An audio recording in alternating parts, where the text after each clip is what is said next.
Hey everyone, I couldn't let today go without bringing you what was the lesson for day 4. So I have my printable here, and the topic of today was savoring time, pockets of time and moments within your day that can contain value and be of importance, but you may not be paying attention to it because you're busy or you're multitasking or you're on your devices or some form of distraction. So slowing down, we were given the task of setting aside 15 minutes for ourselves today to do whatever we felt like would bring us joy. So for me, being a homebody, I found that it was important for me to just step outside and sit on my porch and just take in the sun, sit in stillness, and just be. And that was a very good way to anchor and build my day, because that allowed me to be able to just get into the right frame of mind to go forth with the task that I had to do for today. So it was really nice to not just roll over, jump up, make beds, and pick up behind myself and then just dive into the day, but to take a few moments to do something for me. So that was really, really cool. It don't have to be in the morning. It can be at whatever time within the day that is convenient for you. But also, if you put boundaries and buffers around your time and build like a block schedule, and you don't allow other things to overlap or intrude on whatever you're doing within that frame of time, it will allow you to give that whatever that thing is that you're doing within that time frame your undivided attention. And so with that being said, you'll be more inclined to take in whatever is happening at that moment. So like when you have a set scheduled family time or fitness time or you time, and you are not you're not bringing the phone, you're not having all these other things pulling and tugging at you, that is your designated thing that you're going to do. You're able to receive it and take it in a whole lot more. And so I tried to really just slow my breathing down, because I have the tendency to hold my breath, and just listen to the trees, the few that's around me, rustle, and allow the sun rays to come on down, and just really go through that experience. What was talked about in the live feed today was we had 4 tips, and I like how some kind of way it got on social media, but 4 tips to create a joyful social media feed.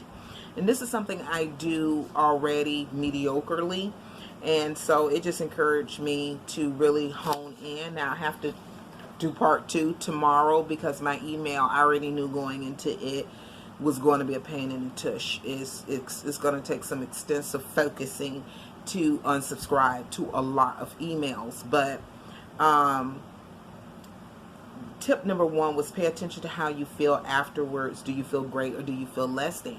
You want to you want to follow accounts that is inspiring and motivating to you. It's not something with some supermodel and some over extravagant, ridiculous lifestyle that is going to make you feel like a peon. Nobody wants to follow that. I wouldn't. So you want to follow stuff that is connected to where you're trying to go, and it's going to give you a little extra. It makes you happy when you get off of it and you stop looking at it or stop reading, and you gain some information, you gain some knowledge, and you feel a lot better about yourself. The second thing was use social media as a source for good, as a form of an accountability tool.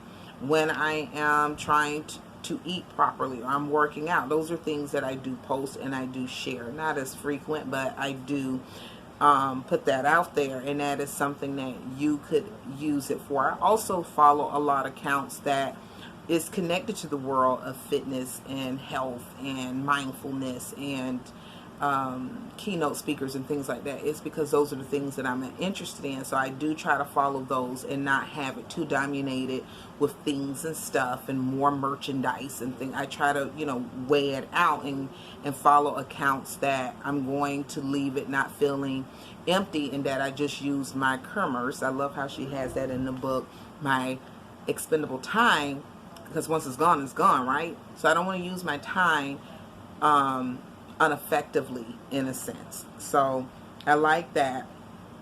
A lady in the group says that she thinks about when she posts that it aligns with her social mission. So I do like that. The third tip was clean out your accounts and just make them of anything that makes you feel bad. If someone's always posting negative, nasty stuff or vulgar stuff or whatever it is that just don't sit well with you, it doesn't vibe with you, let them go, clean it out. The next thing is find people who makes you feel your feet and it makes you enjoy. So I've already kind of covered that. Another thing that I liked was when it was discussed about the $1 million moments, and when rushing through your day you could be missing those $1 million moments. And what are those? Those are moments that happen in the course of your day connected to your life, that if it was once it happens and it's gone and you reflect back, you would give $1 million easy to have that moment back. I.e., like my grandfather and the conversations and the stories that he would tell. Some of them I really sat and I listened to what he had to say, and that's fragmented in my mind. And then there's other things I can't remember the rest of it, and I wish I was able to have those conversations with him. So we want to slow down enough, be undistracted enough to pay attention to the present moments that is gifted to us, and really take it in and just really be there, and not fiddling around or moving around like an ant trying to do all these multi-million, just billion-dollar things just all over the place. So I really did like that. So try not to let those moments slip by. And we covered decluttering your social media accounts, and then I wrote build it and construct it to pair with where you're at in life and where you're trying to go, and clean out the accounts that no longer serve you. This is my notes that I took. And that are non-relatable accounts. Where I was 5 years ago, shouldn't be getting those emails now, because I know a lot of those products, services, and things, I don't want it. I don't need it. Where I was 10 years ago, I need to not be getting emails about that kind of stuff. And when I wake up in the morning, I have almost 200 new emails every day. And that in itself is overwhelming to be shifting through. And I got my Facebook pretty cleaned out. I'm working on my Instagram, and I gotta tackle that Gmail. The next thing I wrote down was social media is what you make it. So there's a team of saying social media is evil and social media is fantastic. Social media is a tool. It's a service, right? It is what you make of it. So it's really individualized, and it's based upon the user and the user's experience and what they're doing with it and how many hours they're donating to it. And so I just wrote, if you walk away and you feeling empty, then it was a time waster for you. If you leave it feeling educated, motivated, inspired, then it wasn't a time waster for you. So you want to build your social media accounts around what will bring you joy. If you feel connected, then it's what's working for you. So I really do like that. And I think that was pretty much it today. It wasn't intense, but there was some really good moments, and I like the reiteration about that because it's something that's been playing in the back of my mind, but I just really didn't want to tackle it. But I need to tackle it because it really is something that I deal with on an everyday basis that really affects my mood and how frequent I want to visit my email and certain things like that. And we also, it was discussed in the live stream here on Instagram, and it's 1 o'clock. Tomorrow's the last day for day 5, and then she'll come back on Sunday to kind of tie all the 5 lessons together, and it'll be 4 o'clock on Sunday Eastern Time and 1 o'clock tomorrow Eastern Time. And today's on is still up on Tanya Dalton's feed. The last thing I want to discuss is change. And I took notes, and I said change can at first be uncomfortable. The life you're envisioning for yourself, you will be called to move outside of your safety net zone. Most folks do not know what they're doing at the beginning of any new endeavor, or being open to trying something new without automatically shutting it down when you're being forced to go outside of your comfort zone.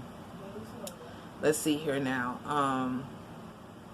And if it doesn't work, because sometimes going out your comfort zone, you try something new, it might not work, but make the necessary adjustments and still move forward. And then we recapped yesterday's exercise. Some people were speaking that so everyone didn't fill out the forms or turn it back in. And the key thing that Miss Tanya said today was give grace to receive grace.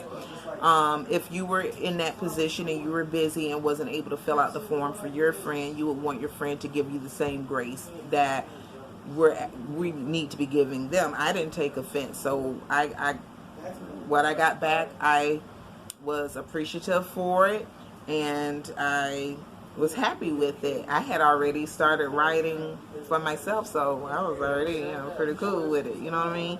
But I didn't start jumping to conclusions and start, saying maybe this person doesn't like me or they don't think really well of me and blah, blah, blah. I didn't go there with that. So that was discussed in the live feed today, and it just said the person could have been busy and was unable to focus. But use your, pretty much return the thought of focus on the people who did show up. So that's pretty much what I did. I wrote down, because I had to ask in advance, what if somebody don't respond, then what? And then Ms. Tanya yesterday was like, write down your own stuff. So that's what I did. I wrote down positive compliments that I had received that was coming to me from memory, and that was good enough. But I did actually get one of the 3 back, and I was happy with it. I was appreciative to the person who showed up. So yeah, guys, like tomorrow I'm already planning on taking 15 minutes to jam. I'm gonna have a dance off. No, I'm gonna start. So yeah, find us 15 minutes, do something nice for yourself, and then just try to be at a chill place enough that you don't miss the sweet moments that might be all around you, but because you're on that phone or you running around doing 99 things and not having stuff in its separate compartments, you may miss it. Thanks for watching, everyone. Have a blessed day, guys. Until tomorrow, peace.